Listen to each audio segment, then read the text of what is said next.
Je vous le disais, Olivier Cadic est avec nous sur ce plateau. Combien de kilomètres au compteur, Olivier Cadic? Ah ça, je ne compte pas. C'est la question piège. Vous avez vécu, ou vous vivez toujours en Angleterre, très précisément à Londres. À Canterbury, à Canterbury. En fait, la campagne anglaise. Ça fait 20 ans. Pourquoi est-ce que vous avez décidé de quitter la France? Oh, c'est une longue histoire, mais je faisais partie avec mon entreprise des premières entreprises d'électronique confrontées à la mondialisation. On venait d'ouvrir les frontières de l'Union européenne. On me demandait d'être compétitif et si mon entreprise voulait survivre dans cet environnement, elle n'avait pas d'autre solution que de déménager pour avoir des charges sociales plus basses. On va y revenir, parce que finalement, ce débat que vous avez eu il y a 20 ans, il ressurgit encore là depuis des semaines et depuis des années maintenant, entre la France et la Grande-Bretagne, ou même avec les autres pays européens. Mais en fait, c'est un problème de compétitivité, en fait. C'est intéressant. Il y a 20 ans, je suis parti, il y avait ce problème de charge patronale. Déjà à l'époque, Jean Arthuis avait dit qu'il fallait transférer... Ancien sénateur. Absolument, ancien sénateur, ancien président de la Commission Finances, avait dit qu'il fallait transférer les charges sociales de la production donc de l'entreprise, des charges sociales sur les salaires vers la consommation, donc une TVA. Ça n'a pas été fait. On voit que 20 ans plus tard, le problème reste entier. Notre problème de compétitivité du travail reste entière.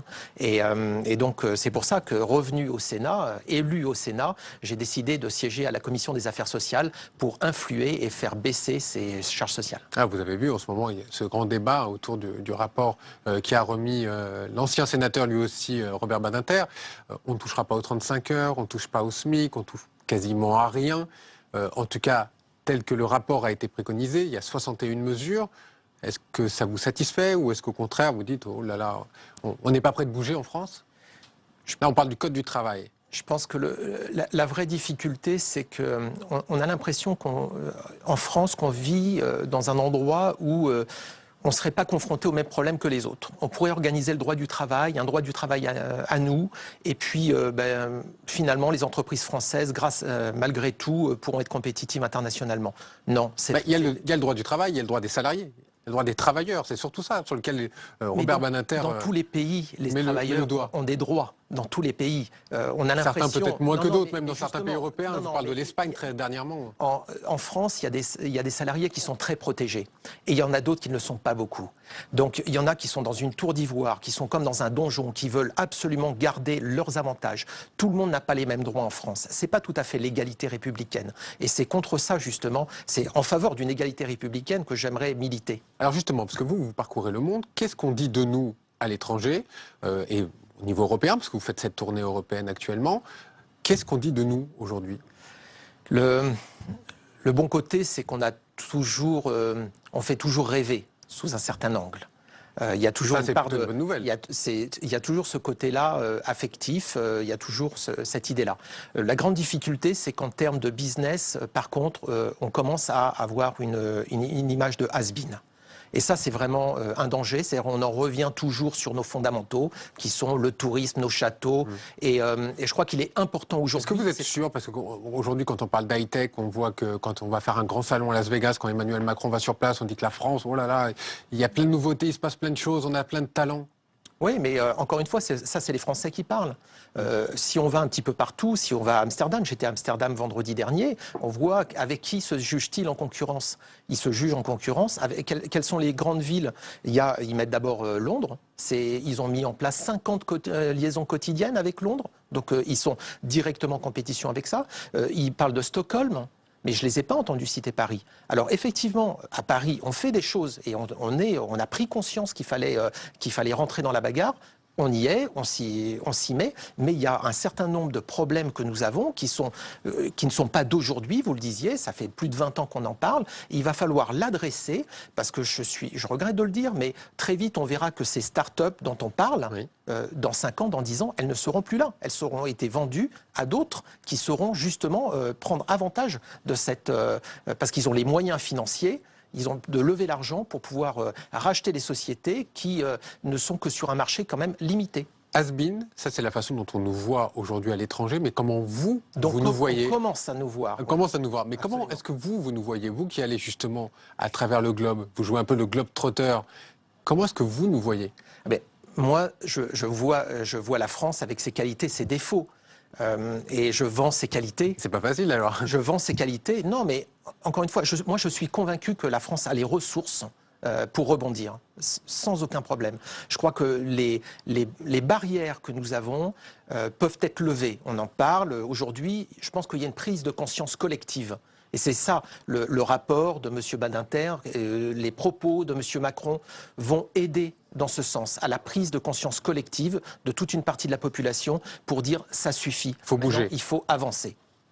Vous parcourez le monde, je ne cesse de le rappeler, parce que j'aimerais bien savoir comment vous vivez ça. Vous êtes toujours entre deux avions, peut-être quelque chose de plus personnel.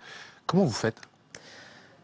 Il se trouve que j'ai été élu au moment où ma fille rentrait à l'université, qu'elle partait dans un autre pays et que donc mon entreprise, c'est une société que l'on gère avec ma compagne. Donc on est très mobile. Ça en famille. On est très mobile, donc ça s'est passé au bon moment.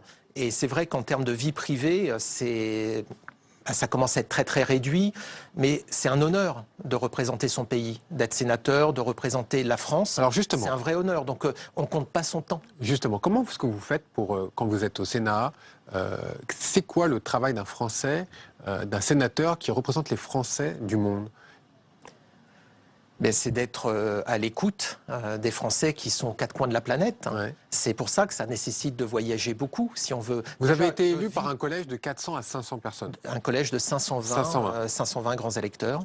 Et vous êtes 6 sénateurs qui représentent le monde. Qui sont élus tous les 3 ans. Nous sommes au total. On explique un petit peu à nos téléspectateurs. Nous sommes 12 sénateurs donc, qui représentons les Français établis hors de France.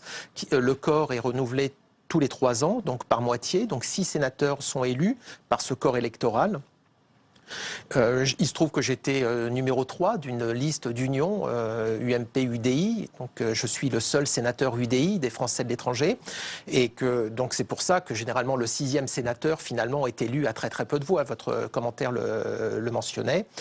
Et donc notre travail, c'est à la fois de siéger comme tous les sénateurs ici.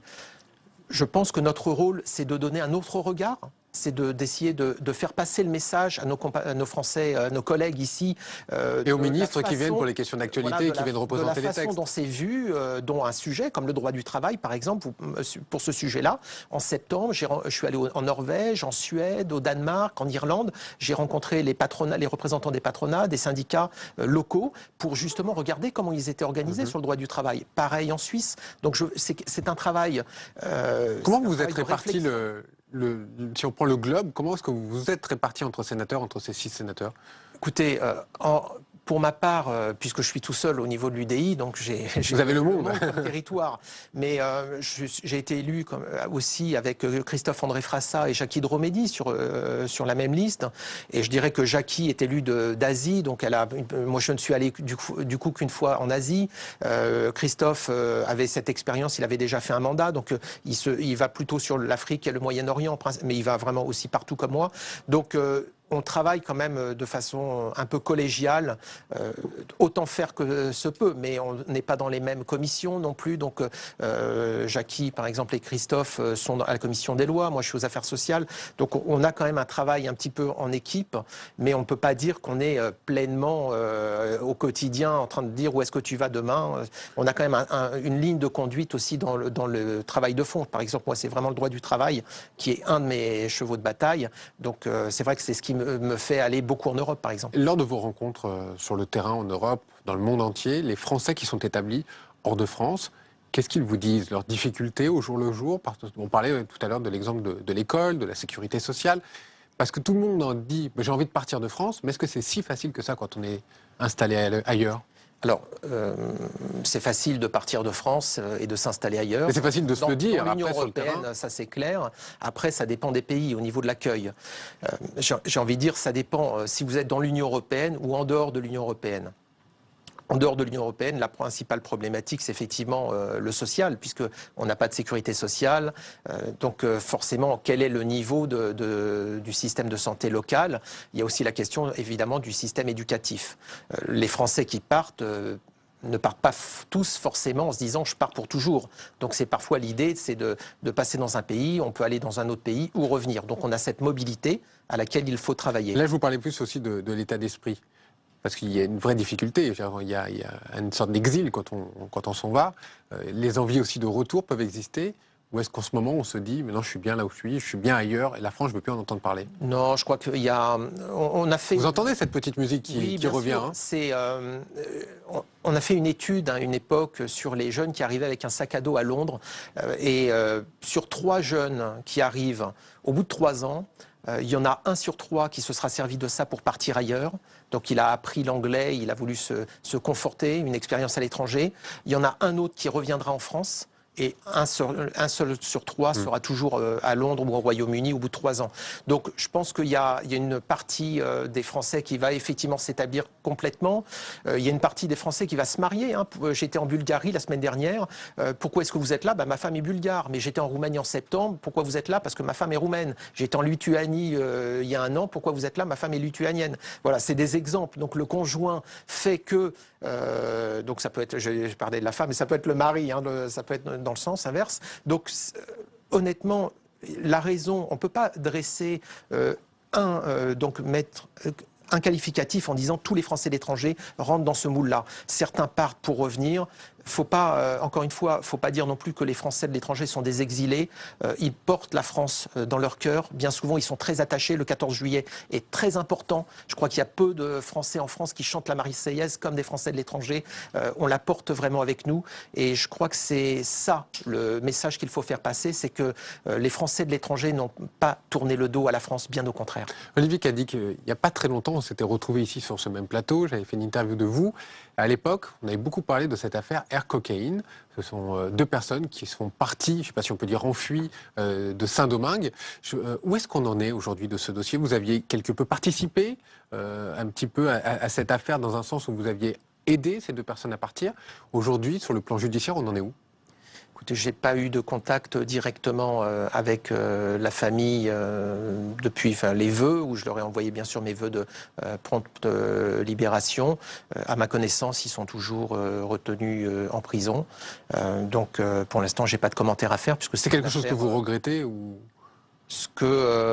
Cette histoire, je regrette le début, je l'avais expliqué. Je regrette qu'une fois arrêté, il n'ait pas été protégé par les conventions de l'OACI qui disent que les pilotes ne sont pas responsables des bagages qui sont mis dans l'avion. Depuis, cette histoire a pris un tour médiatique très important. Et je crois que ce qu'il faut, c'est que la justice passe. Ils sont entendus. Il y a un juge qui est là. Je n'ai pas commenté donc un dossier de justice. Ce que je sais, c'est que pour ces 2 hommes, pour leur famille, je souhaite qu'ils soient effectivement libérés prochainement. Vous, sur un plan plus personnel, est-ce que vous regrettez d'avoir aidé ces familles? Ah non, moi j'ai... Et d'être impliqué un peu dans cette affaire? Non, j'ai porté assistance à des 2 pilotes qui n'avaient rien à faire en prison en République dominicaine et qui, dès le début, auraient dû repartir très vite. Dans un instant, on va retrouver Alexandre Darmon. Vous restez avec nous, hein. Alexandre Darmon, c'est un autre regard sur notre invité.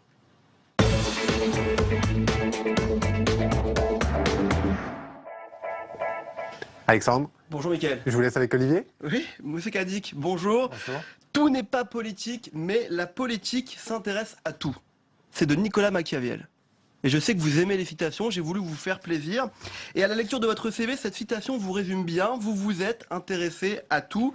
Alors on va commencer par le début, vous vous définissez comme autodidacte, et après un bac informatique, vous allez en 1982, à tout juste 20 ans, monter votre entreprise. À 20 ans, on est invincible, à 20 ans, rien n'est impossible.